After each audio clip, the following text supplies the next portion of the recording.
क्या BJP party से नाराज चल रहे हैं बीजेपी के ही नेता? और क्यों शपथ पथ के दौरान प्रवेश वर्मा दिखे उदास? रेखा गुप्ता को दिल्ली के सीएम पद की शपथ दिलवाई गई और उनके ठीक बाद प्रवेश वर्मा ने भी अपने नए पद की शपथ ली। लेकिन शपथ पद के दौरान जो एक चीज ने सबका ध्यान खींचा अपनी ओर, वो था प्रवेश वर्मा का रिएक्शन, उनकी उदासी।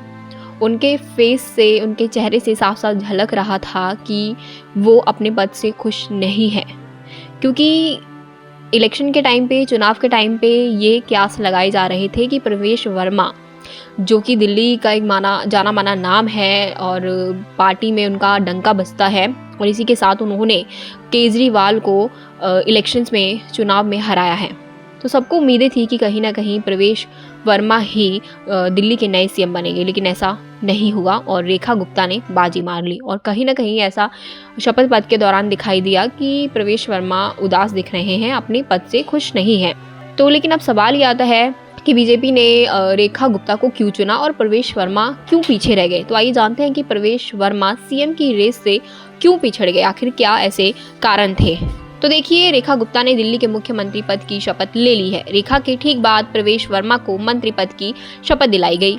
सीएम रेस में प्रवेश वर्मा क्यों पिछड़ गए और किन फैक्टर्स ने रेखा को सीएम की कुर्सी तक पहुंचा दिया, आइए जानते हैं।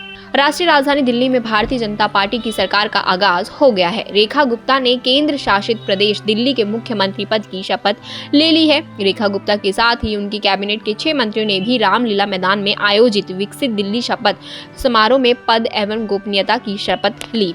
शपथ लेने वाले मंत्रियों में सीएम पद के मजबूत दावेदार माने जाते रहे प्रवेश वर्मा का नाम भी शामिल है।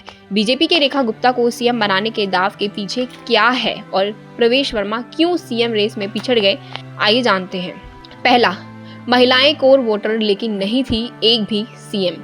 महिलाएं बीजेपी का कोर वोटर मानी जाती हैं हमेशा से ही। राज्य दर राज्य बीजेपी की जीत के पीछे कहीं ना कहीं महिला मतदाताओं की बड़ी भूमिका होती है। खुद प्रधानमंत्री नरेंद्र मोदी भी गरीब, युवा, अन्नदाता और नारी की बात करते रहे हैं। बीजेपी भी हर चुनाव में महिलाओं को आरक्षण देने के लिए संसद से पारित नारी शक्ति वंदन अधिनियम को उपलब्धि के तौर पर लेकर जाती है। लेकिन पार्टी की सरकार वाले किसी भी राज्य में सरकार की कमान किसी महिला के हाथ में नहीं थी, और कहीं ना कहीं यही वजह था रेखा गुप्ता को सीएम पद के लिए चुनना और प्रवेश वर्मा का सीएम पद की कुर्सी छूट जाना।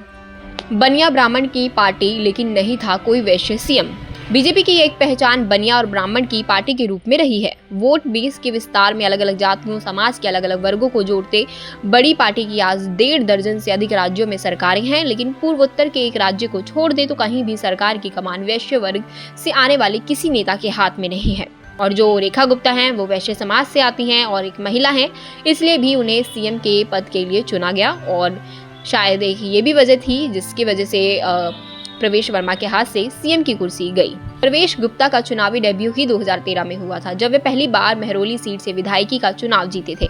वह भी संघ से जुड़े रहे हैं, पूर्व मुख्यमंत्री के बेटे हैं और बीजेपी से ही राजनीतिक सफर का आगाज किए। लेकिन रेखा गुप्ता का संघर्ष और अनुभव उनकी सीएम दावेदारी पर भारी पड़ा। रेखा गुप्ता 3 दशक से अधिक समय से संघ से जुड़ी हुई हैं और उन्होंने साल 2002 में बीजेपी तब ज्वाइन की थी जब दिल्ली में शीला दीक्षित की अगुवाई वाली कांग्रेस की सरकार थी। यानी कि कह सकते हैं कि शीला गुप्ता को political experience as compare to Pravesh Verma से ज़्यादा है, और कहीं ना कहीं ये चीज़ भी प्रवेश वर्मा पर भारी पड़ गई। बीजेपी ने अब अपनी रणनीति बिल्कुल साफ कर दी है कि पार्टी नए जाति वर्ग को साथ लाने के लिए जोर लगाने की जगह अब अपने कोर वोट बैंक को साधे रखने पर अधिक फोकस के साथ आगे बढ़ेगी। प्रवेश वर्मा जिस जाट वर्ग से आते हैं वह हरियाणा के साथ ही पश्चिमी यूपी में भी प्रभावी भूमिका निभाता है। हरियाणा के चुनाव में बहुसंख्यक जाट की जगह बीजेपी ने गैर जातियों की गोलबंदी पर फोकस किया और जाट बाहुल्य सीटों पर भी जीत हासिल की थी। ऐसे क्यास लगाए जा रहे थे कि बीजेपी जाट समाज को साधने के लिए प्रवेश वर्मा को सीएम बनाने का दाव चल सकती है, लेकिन ऐसा हुआ नहीं। रेखा गुप्ता को दिल्ली का सीएम बनाने के फैसले से बीजेपी ने साफ कर दिया कि पार्टी नए वोट बैंक को जोड़ने के लिए अपने बेस वोट बैंक की उपेक्षा नहीं करेगी। तो ये कुछ वजह थी, ये कुछ रीजन थे जिसकी वजह से प्रवेश वर्मा के हाथ से जो है कि सीएम की कुर्सी चली गई। वहीं प्रवेश वर्मा की बात करें तो वो जाट कम्युनिटी से आते हैं और जो हरियाणा के जाट हैं वो कहीं ना कहीं बीजेपी से नाखुश हैं। तो कहीं ना कहीं ऐसे क्यास लगाए जा रहे थे कि प्रवेश वर्मा को दिल्ली का सीएम चुनते ही जो बीजेपी है वो एक साथ दो निशाने साध लेगी। एक तो हरियाणा के जाट उनके हक में आ जाएंगे और दिल्ली के लोगों को भी। लेकिन ऐसा नहीं हुआ और बीजेपी ने लोगों की सोच को पीछे छोड़ते हुए एक नई ही दिशा में कदम बढ़ाया और रेखा गुप्ता को दिल्ली का सीएम चुना। हालांकि रेखा गुप्ता के सीएम बनते ही प्रवेश वर्मा थोड़े नाखुश दिखाई दिए, जैसा कि आप तस्वीरों में भी देख सकते हैं कि जब शपथ समारोह चल रहा था तो प्रवेश वर्मा थोड़े उदास थे। लेकिन अब देखना ये होगा कि क्या रेखा गुप्ता दिल्ली वासियों की उम्मीदों पर खरी उतरती है या फिर नहीं।